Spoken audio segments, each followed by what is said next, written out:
Let's imagine for a second a future where technology has finally done it. It's delivered on its ultimate promise. A world with perfect, crystal-clear understanding. A world where every problem has an instant, perfect solution. A true technological utopia. But what if the one thing standing in the way of that perfect world is us? Today, I'd like to introduce Naruto-san's newsletter and delve deeper into this very topic. He paints this incredible picture of a future where technology could, theoretically, wipe away all the messiness of human communication. Naruto-san is a thinker who consistently shares unique perspectives on Earth's future, soul growth, and living in the AI era, right? He really explores this idea of a future where tech gives us these flawless, optimal solutions for every single disagreement we could possibly have.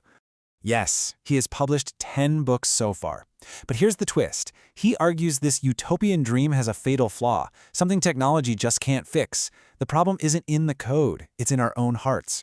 Okay, let's dive into this really powerful argument. So, here's our roadmap. First, we'll look at that incredible promise of future tech. Then, we'll uncover the hidden flaw that author Naruto talks about. We're going to ask if a tool like telepathy would be amazing or a total disaster. Then, we'll get into what he calls the trans-ego solution. And finally, look at humanity's final exam.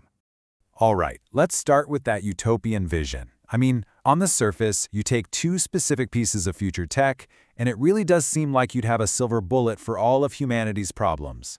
The premise author Naruto lays out is pretty simple.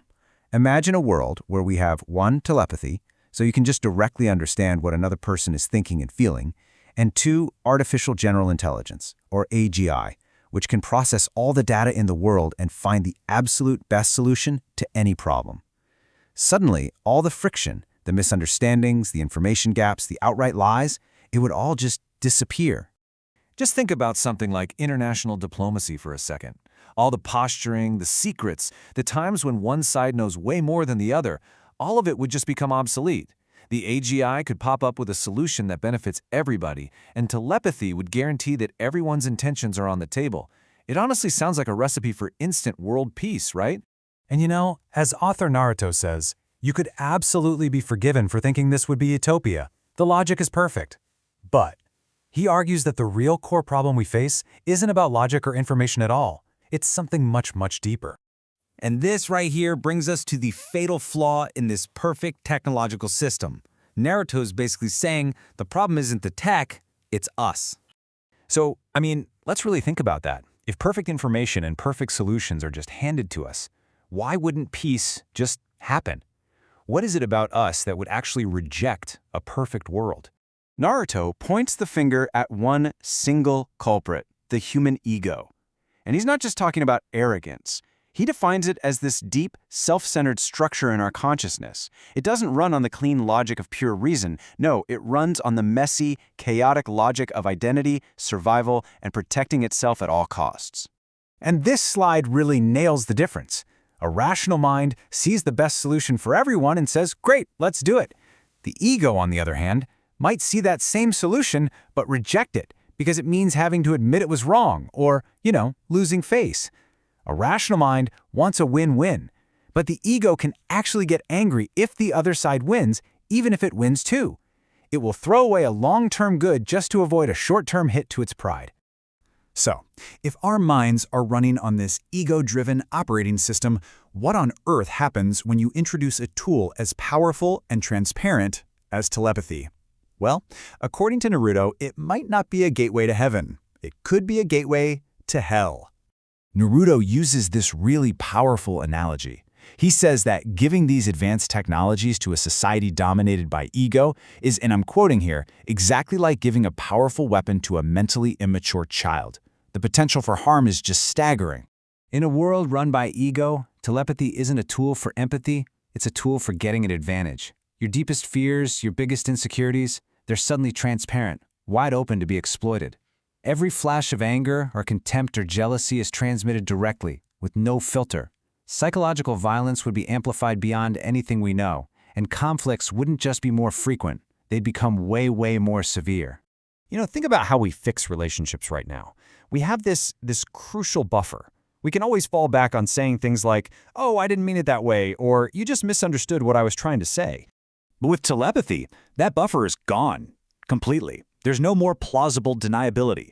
You can't claim it was a misunderstanding when the other person felt your actual intent directly. And this is Naruto's key point. The knowledge is so direct that the damage can be permanent.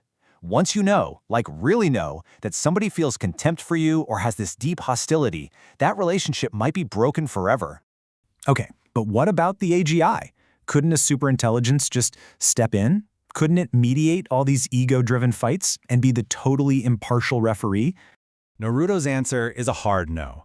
To an immature ego, the AGI's perfect, rational solution doesn't feel like help.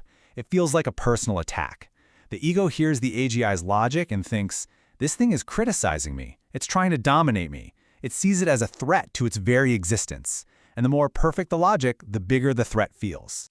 So if technology isn't the answer, what is? Well, this is where Naruto proposes that the only way forward isn't some external technological upgrade. It's an internal, conscious one. He basically lays out what real psychological maturity looks like. It's being able to be wrong without feeling like your whole world is crumbling. It's when your self-worth isn't tied to winning every single argument. It's being able to feel genuine joy for someone else's success. And most importantly, it's about prioritizing the health of the entire system, your family, your company, the world, above your ego's need for a little personal win. And Naruto gives this state a name, the trans-ego. It's a state of consciousness that has moved beyond the ego's narrow, self-centered worldview.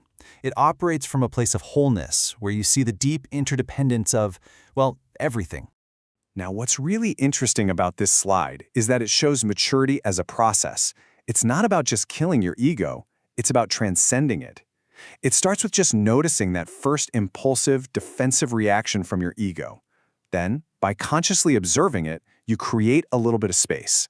And in that space, you can choose a different response, one that's based on the collective good. This all leads to the final, and maybe the most profound, part of Naruto's whole argument. He calls it the Great Unveiling, and he frames it as basically a final exam for all of humanity. It turns out, these future technologies have this ultimate, hidden purpose. As Naruto states, they function as a device that makes it impossible to hide the maturity of the human heart. So in a world of total transparency, all the things our civilization currently runs on, pretense, power games, strategic deception, they just stop working. An ego-based system that's built on competition just can't function when everything is out in the open. It would collapse under the weight of its own contradictions. And that really brings us to the ultimate takeaway here. The biggest challenge of our time isn't really about developing AGI or brain-computer interfaces. The real work isn't external, it's internal. The future is, at its core, a human problem. So, this technology, it's not just giving us new toys. It's holding up a giant mirror to us, forcing us to mature, to evolve our consciousness. And so, I'd like to conclude by posing one question to everyone. Technology is forcing us to mature. Are we ready to pass the test?